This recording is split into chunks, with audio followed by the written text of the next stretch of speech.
The first question, it's to both of you. Do you remember when you saw the original one in cinema? I didn't see it in the cinema. I saw it just on TV in my house, eating sugar cereal with my siblings. But it was on all the time. 1 and 2 were constantly playing, like on a loop on TV. So I just remember I was steeped in it as I was growing up. I have such indelible images from the original film. Unlike Carrie, I'm old, and so I do remember seeing it in the cinema. I was a kid. I wasn't even a little kid, but it was an amazing experience. I'd never seen anything like it. I usually movies, I knew the cast, and I was a huge fan of all of the actors, so I was anticipating it as being funny, but it was even funnier than I imagined it to be. But I remember thinking, wow, that was actually kind of scary. There were moments in there that are kind of scary, and I didn't expect it to be scary.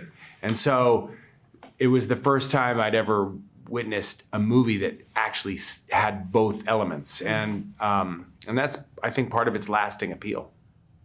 I like Paul, I'm kind of old, and I saw it on cinema. But I remember pretty well because it was something totally different. You know what I mean? The tone of the film, it was very unique.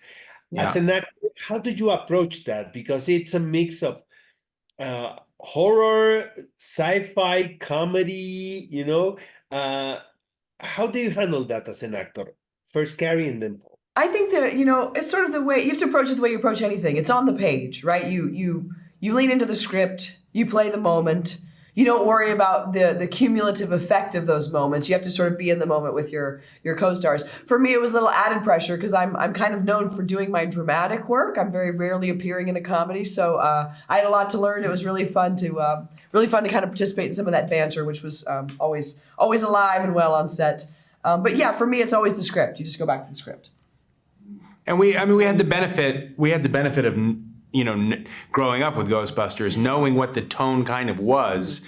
And so knowing that, it allows us to be, I think, maybe like, oh, okay, I guess I'm reading this and it is funny. I see the joke on the page and you can lean into it. But also, when it's scary, be scared. The tone is generally created by a director, not really the actors. And so the director was also the writer. So we kind of just trusted in him and did it with the benefit of knowing what the other Ghostbusters films felt like.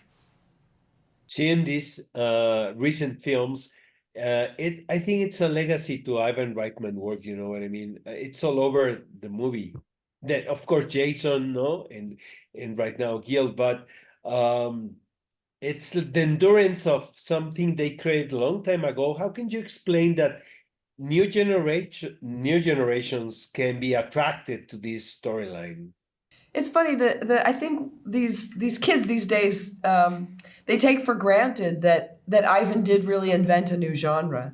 Kids these days are so used to seeing this kind of genre blending we think of as so common now. But I love it. Annie Potts said the first time she read the script for Ghostbusters, she'd never read anything like it before. It was so fresh and so special and so unusual. And I think the spirit of that is what makes parents want to share it with their kids. Kind of the origins of that genre blending. And clearly it's enduring. That we've got fans all over the world now of all ages. Paul, do you want to add something to that?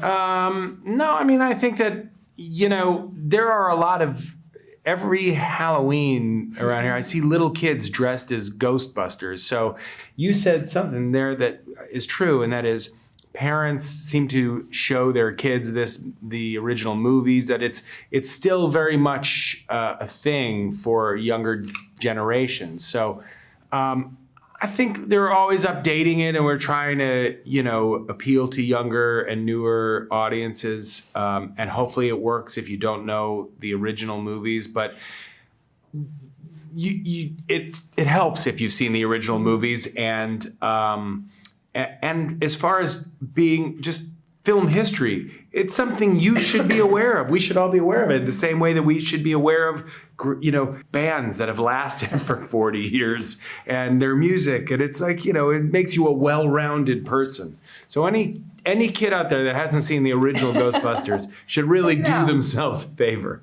and watch it. Thank you very much, guys, for the interview. Thank you so much. Thanks for your time. Thank you.